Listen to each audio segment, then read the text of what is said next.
নমস্কার, সরস্বত শুভেচ্ছা জানাচ্ছি প্রত্যেকজনকে। আমাদের বিরাটি আবাসনের কর্ণধার যে আমাদের এই ক্রিয়েটিভ অ্যাসাইনমেন্টের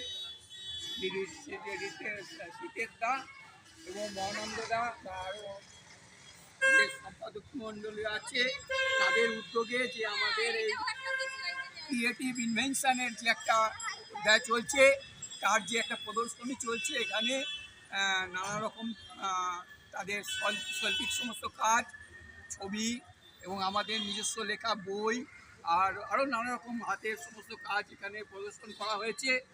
তাতে আমরা আবাসিক হিসেবে খুবই খুশি, আর আমি একজন লেখক হিসেবে আমি অত্যন্ত আনন্দিত এরকম উদ্যোগ নেওয়ার জন্য।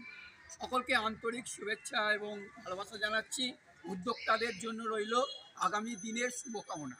আমি চাইছি এরকমভাবেই আমাদের আবাসন এই যে আমাদের সৃষ্টির জগৎটাকে আমাদের রঙ্গমঞ্চে তুলে ধরুক, প্রত্যেক মানুষকে মানে উৎসাহিত করুক আমাদের এই জগতের মধ্যে এসে তারা আমাদের সঙ্গে সাথ দেওয়ার। আমরা শুধু লিখি, আমরা কেউ লিখি, কেউ আঁকি, কেউ ছবি তৈরি করি, তা তাদের জন্যে উৎসাহ দেওয়ার জন্য তাদেরকে আমরা চাই সকলে এগিয়ে আসুক। এইটা আমার কাছে, সকলের কাছে এটা আমি শুভকামনা করছি।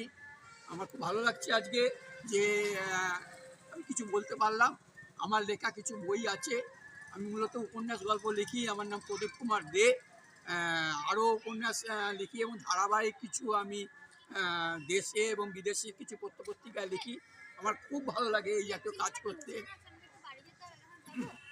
তাহলে পরে আসবি, একটু পরে আসবি। সেই জন্যে আমার খুব আনন্দ লাগছে হ্যাঁ, তোকে ওইটা এই গিফট মঞ্চে দেয়া হবে। বসে কিছু করতে পেরে। ঠিক আছে, একজন আসবে যে তোকে গিফট দেবে। আমার সঙ্গে সহপাঠীরা রয়েছে, লেখক, কবি। তুই কখন খুব আসতে আনন্দ পারবি? পাচ্ছি আমি সকলকে। এখনই তো সে আসবে সকলের না। জন্য আন্তরিক শুভেচ্ছা জানাচ্ছি। তুই কখন আসতে পারবি সেটা বল। আমার পাশে আছেন কবি মলয় দাশগুপ্ত, তোর ফোন আরেকজন আছে ইন্দ্রজিৎ রায়, আর প্রদীপ কুমার দে এবং আরও অনেকে আছে। আমাদের বিশিষ্ট জনেরা আসে পড়বে। এক্ষুনি আমাদের একটা ছোটোখাটো অনুষ্ঠান হবে। আমরা এরকমভাবে এগিয়ে যেতে চাই লেখালেখির জগতে, আমাদের বা আঁকার জগতে বা নানা রকম যে সমস্ত মানুষ ভালোবাসে যে সমস্ত কাজে, সেইগুলোকে আমরা তুলে ধরতে পারছি আমাদের আবাসনের এই প্রাঙ্গণের মধ্যে। এর জন্য আমি খুব আনন্দিত।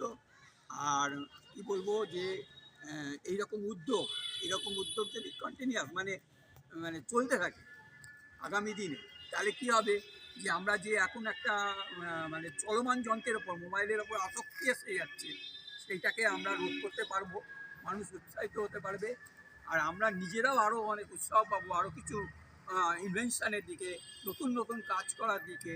সেই জিনিসটা আমার খুব ভালো লাগছে। সকলকে আমি আন্তরিক ধন্যবাদ জানাচ্ছি। নমস্কার।